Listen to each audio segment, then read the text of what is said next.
জয় Hind. Seven এবিট news নেটওয়ার্কে আপনাদের সকলকে স্বাগত। আমরা গত 4 বছর ধরে দেখাতে দেখাতে ক্লান্ত হয়ে গেছিলাম যে বিটি রোডকে এনক্রোচ করে কিভাবে বড় বড় কোম্পানির আউটলেট তারা কার্যত এই বিটি রোডের যে ফুটপাথ, সেই ফুটপাথকে অকুপাই করে ফেলেছে, দখল করে ফেলেছিল এবং দোতলা দোকান তৈরি হয়েছিল। আপনারা সামনে যে বিখ্যাত রেস্টুরেন্টটি দেখতে পাচ্ছেন, সেই বিখ্যাত রেস্টুরেন্টটি কিন্তু একেবারে রাস্তার উপর দোতলা গেঁথে ফেলেছিল।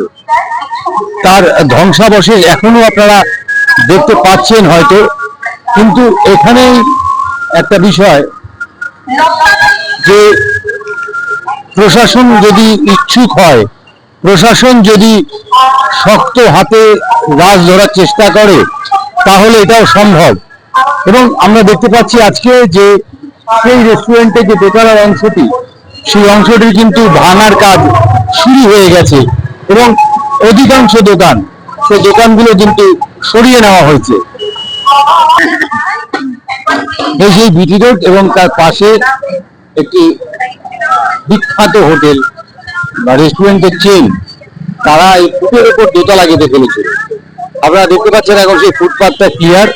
কয়েকদিন আগেও এই ফুটপাথের উপরে, ফুটপাথের অধিকাংশটা দখল করে তাদের দোতলা এই অংশটা ছিল, সেই দোতলাটা তারা ভেঙেছে। এটা একটা সুলক্ষণ যে প্রশাসন কঠোর হয়েছে। এখন আমরা একটা অন্য ছবিও দেখবো। আপনারা এতক্ষণ ধরে যে ছবি দেখছেন, যে তেঁতুলতলা থেকে ট্রাফিক মোড় পর্যন্ত ছোট বড় প্রায় সমস্ত দোকান প্রশাসন তাদের নির্দেশে, পৌরসভার উদ্যোগে আমরা বলবো না, কেন পৌরসভা এখানে কোনো ভূমিকা পালন করেননি।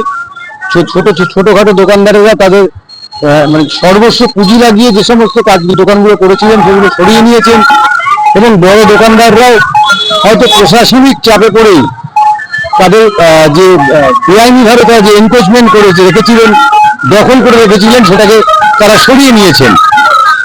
কিন্তু আমরা এবার আপনাদের আরেকটা ছবি দেখাবো, যে ছবিটা কিন্তু একেবারে উল্টো এবং সেটাও সোদপুরেই।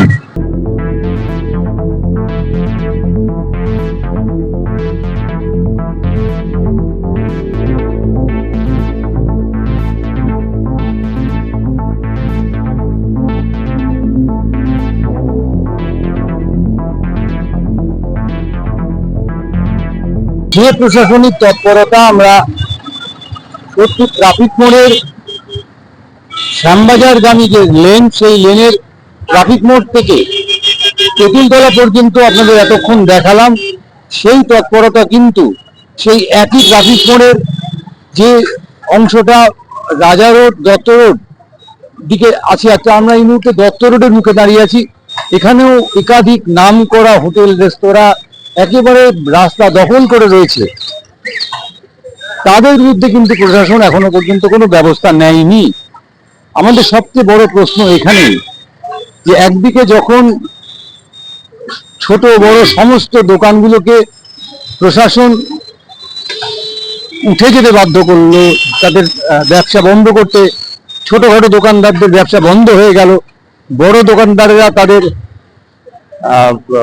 জায়গা কমিয়ে নিল বা বেআইনি নির্মাণ ভেঙে দিল, সেখানে এই নির্মাণগুলো কিভাবে রয়েছে সেটা কিন্তু আমাদের কাছে একটা বড় প্রশ্ন। আমরা এগিয়ে যাব এবং যতটা এগোবো আমরা দেখবো যে একটি দোকান, ছোট বড় যে কোনো দোকান এখানে ভাঙা পড়েনি, বা যেটা বলছিলাম যেখানে পৌরসভা কোনো দোকান ভাঙেনি, সমস্ত দোকানদারেরা নিজেরাই দোকানগুলোকে সরিয়ে নিয়েছেন। আমরা আপনাদের দেখিয়েছিলাম যে প্রশাসনিক তৎপরতা একটা হয়েছিল, সমস্ত দোকানগুলোকে নোটিশ করা হয়েছিল এবং তারা সেই নোটিশ মেনে দোকানগুলো সরিয়ে নিয়েছে।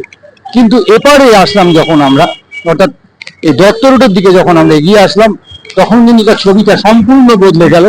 অর্থাৎ এই পারে এসে কিন্তু যে ছবি আপনারা আমাদের কাছ থেকে 4 বছর আগের থেকে দেখছেন, সেই ছবি কিন্তু এপারটায় এখনো বলবৎ। এখানে এখনো পর্যন্ত কোনো রকম প্রশাসনিক তৎপরতা নেই। কিন্তু এপারে সুকচর বাজার রয়েছে, সেন্ট জেভিয়ার স্কুল রয়েছে, একাধিক অফিস রয়েছে, যার ফলে এখান থেকে প্রচুর মানুষের নিত্য যাতায়াত। তারা ফুটপাথ ব্যবহার করতে পারেন না। আপনারা দেখতেই পাচ্ছেন সাধারণ মানুষ রাস্তা দিয়েই হেঁটে যাতায়াত করছেন। তারা ফুটপাত ব্যবহার করতে পারেন না, তারা থার্ড লেন ব্যবহার করতে পারেন না। একটা যাকে বলে নৈরাজ্যের হাট এপারে রয়েছে।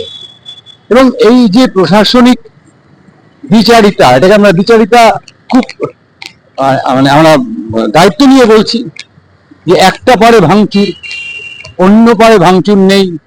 একটা পারে তৃণমূল কংগ্রেসের পার্টি অফিস পর্যন্ত সরিয়ে নিতে বাধ্য করা হলো, অন্য পারে ব্যবসায়ীরা দিব্য ফুটপাত দখল করে তাদের ব্যবসা চালিয়ে যাচ্ছে।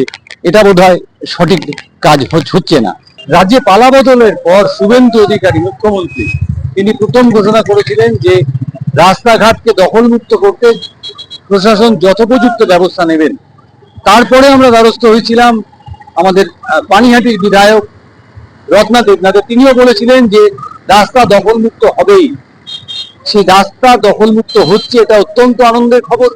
কিন্তু পাশাপাশি এটা খুব আশঙ্কার যে বিটি রোডের একটা দিক, ট্রাফিক মোড়ের একটা দিক যদি যদি দখলমুক্ত হয়, অন্য দিকটা হবে না কেন? এই প্রশ্নটা রেখেই আজকে প্রতিবেদন শেষ করছি। ক্যামেরায় শ্যামল পালের সঙ্গে চন্দন সেনগুপ্ত, 7 নিউজ, সোদপুর। জয় হিন্দ।